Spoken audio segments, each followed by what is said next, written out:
welcome, Neil Thrussell. And I'm really excited that we have our audio issues figured out. And I have Sally Lean with us, who was blessed to be able to work 20 years 20 plus years in international education. She began a career as a Chinese language teacher in Australia and then moved outside of Australia to continue on in her teach. She spent 14 years across China, Singapore, and in Thailand.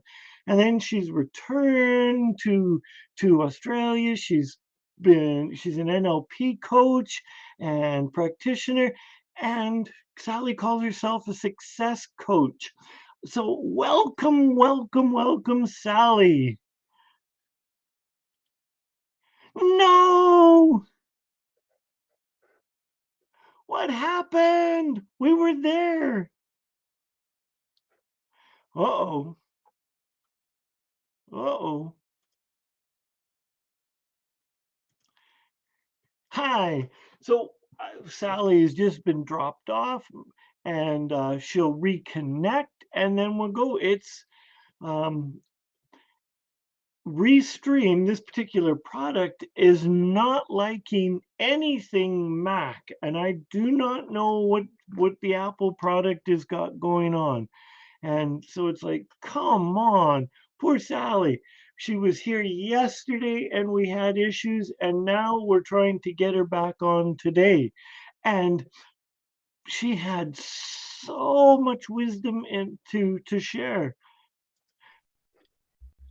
Are we there? I hope we are. Oh my goodness. Fingers crossed. Absolutely. So I just went through this great big long-winded intro, and that's all been done.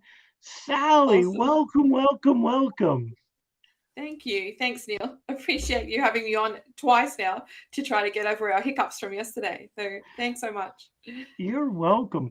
So I'm going to ask you to go back and look at the younger version of Sally, whatever it is. Okay, now you're flickering, but that's okay. A younger version of you could have been middle school, high school, university you, but whatever, just pick one. And what do you think or feel that the younger Sally's version of success looked like? It's interesting, isn't it? Looking at the questions that you sent, I was thinking back to when I was in grade 6, which was, quite a while ago. And the teacher asked us as an assignment one day to write down what do we think life would be like for us in the year 2000, which at that time was, 20 years away. So I was like, oh, wow. Okay, let me have a look here, and so I was sort of going, remembering that time, and I remember clearly writing down that I was going to have a great job and be successful. End quote. Like, be successful. And we have this idea that success is some sort of destination. Like, one day, someday, when we have all those things that we think we're supposed to have, great car, job, house, relationship, kids, whatever. When we have all those things locked in, they're going to wake up one day and walk around feeling successful. Like, that's the thing, right? It's some sort of end destination, and success itself is a noun. So we treat it like that, like it's a place to get to. It's a thing that you can have, right? And it's would be better if we actually thought of success more like a verb. It's something that we're always doing and always achieving, in small ways, every day, small successes that lead to the bigger successes and the bigger wins in life. So yeah, that's actually why I called my business, and I'm so totally off track with your question. Apologies for that.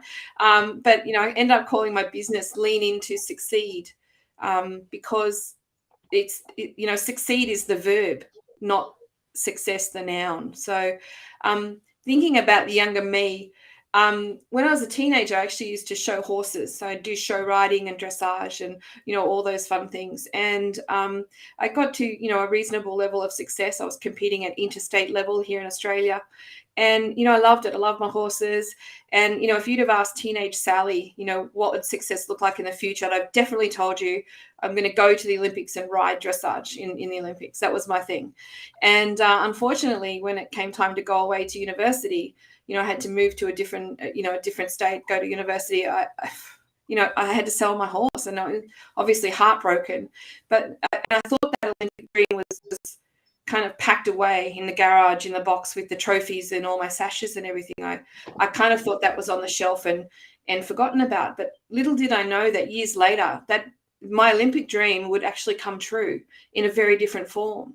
So yeah, believe it or not. So when I was living and working in China, it ended up through, it was just one of those friend of a friend type situations.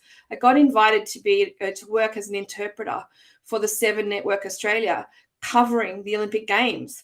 So I was working as an interpreter and story fixer. So I took my crew around, and we, to interview lots of different people and go to different places and learn about the culture. And I got to go to some of the events, and I was right there on opening night of the Beijing Olympics in 2008.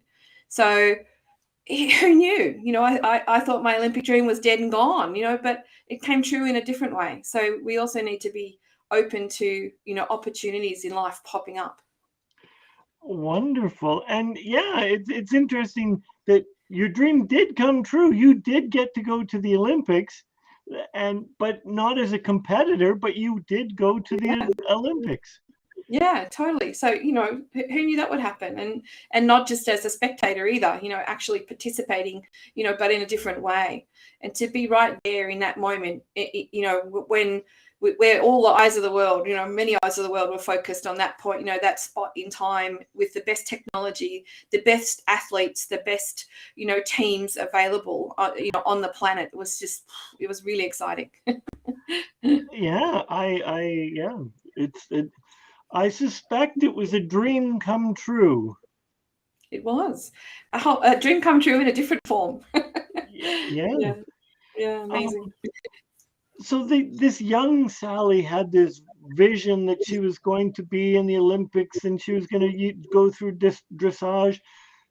And now there's this other Sally that has toured parts of the world and been to the Olympics and has come back. And what do you think of success now? What does success mean to you now?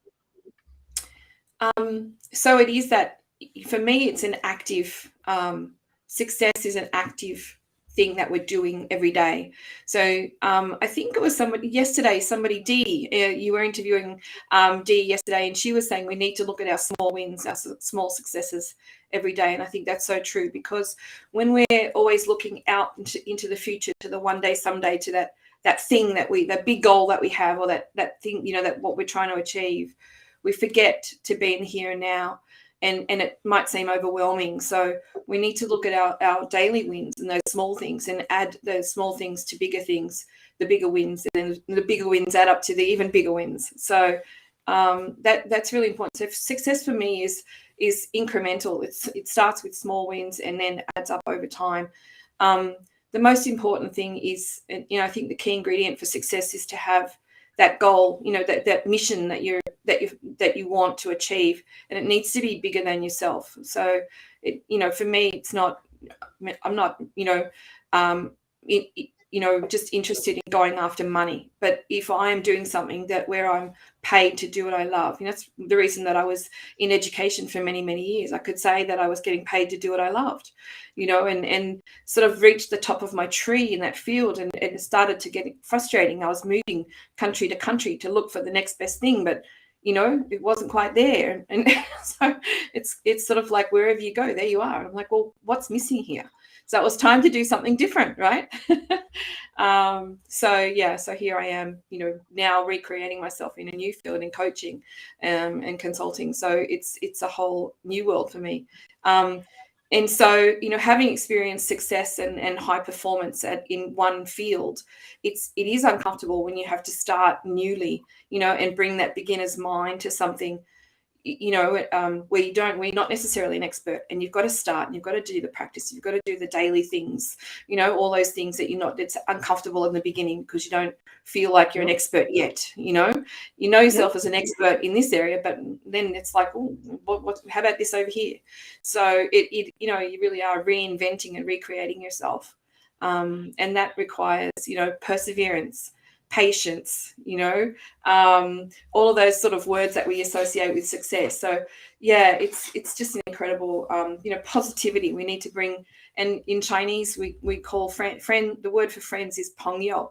So we need pongyoumen, we need our friends around us to support us, when we have those moments of self-doubt, or, getting into overwhelm and all of that. So they can help to keep us on track, because what do they say? You're the average of the 5 people that you spend the most time with. I think that's the saying, isn't it? So we really want to stack yourself up with some great people around you, as well as another key ingredient for success. Absolutely. Just curiosity. So as you were in these various countries and you were teaching, was it a slow gnawing sensation that something was just not quite right? You were doing what you loved, but just or liked, and it just something wasn't right, or was it a whack to the head with a 2x4 and a construction board, and going, "Oh, Sally, I need to make a change," or was it just a slight subtle that you just knew something was off? It was a combination of both, actually. I was always looking for, trying to find places where you wouldn't meet those sort of disappointing behaviors that you do meet from human beings at different times, and you think, maybe this next place will be better, and maybe this next place will be better. And it's not, it's not, that was sort of, that was the hard part, and also, if I'm not learning my lessons, wherever I go, there I am. So I needed to be learning my lessons along the way. So it sort of got frustrating, but as I got higher and higher, the point was that I really got to the top of my tree. I was a language teacher by background. I had no ambition to be principal or deputy principal, but I loved being the head of language programs. And I had, amazing opportunities. I set up a teacher training project for the Chinese government. I mean, as a foreigner, that's like pretty much unheard of, to be allowed access into some of the top schools in the country was pretty phenomenal. And it just was, created out of a conversation with one of the directors of education in Beijing, so it's just like, that happened. And then, and then I was working at one of the biggest international schools in the world in Singapore, had a huge team. I grew the team of language teachers from 50 to nearly 70 in just a few years. So it was phenomenal. But what I guess the whack on the head was the pandemic as well. So that stopped quite a few of us in our tracks around the world. But for me, it was, I suddenly realized that I actually got locked out of my own country. Australia closed the borders. So, the Australians overseas, we couldn't get home. It was a real fight to be able to get back into Australia. So I was stuck away from my family, away from my dad, and I thought, what, I need to come home and be closer to family and figure out what I can do, that will be fulfilling for me personally, and and also keep a roof over my head for the by coming back to Australia and giving up my international career. And so I was really determined to be able to utilize all the skills that I'd already built, and and then also develop myself in a new area. So it sort of happened, and I was getting some coaching, actually, because I had a sabbatical time and I wanted to use that wisely, exploring what was I going to do next and reinventing myself and all this sort of stuff, completing the past. And then my coach suggested that I do NLP, and I loved it. I'd heard about NLP years ago, hadn't connected, but it's all about using language, and I'm a language teacher by trade. Like, come on, it was just perfect.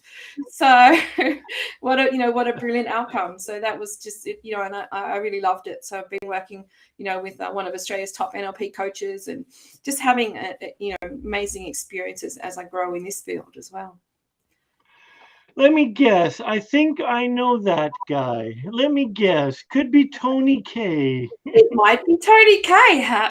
I'm so glad you know. Yeah, it was Tony K and also Richmond Din, his partner. So we're working with those guys. And I also have a mindset coach. So big shout out to Melinda Warnicki, because she is just an incredible mindset coach for women. So there you go. Oh, and I love her too.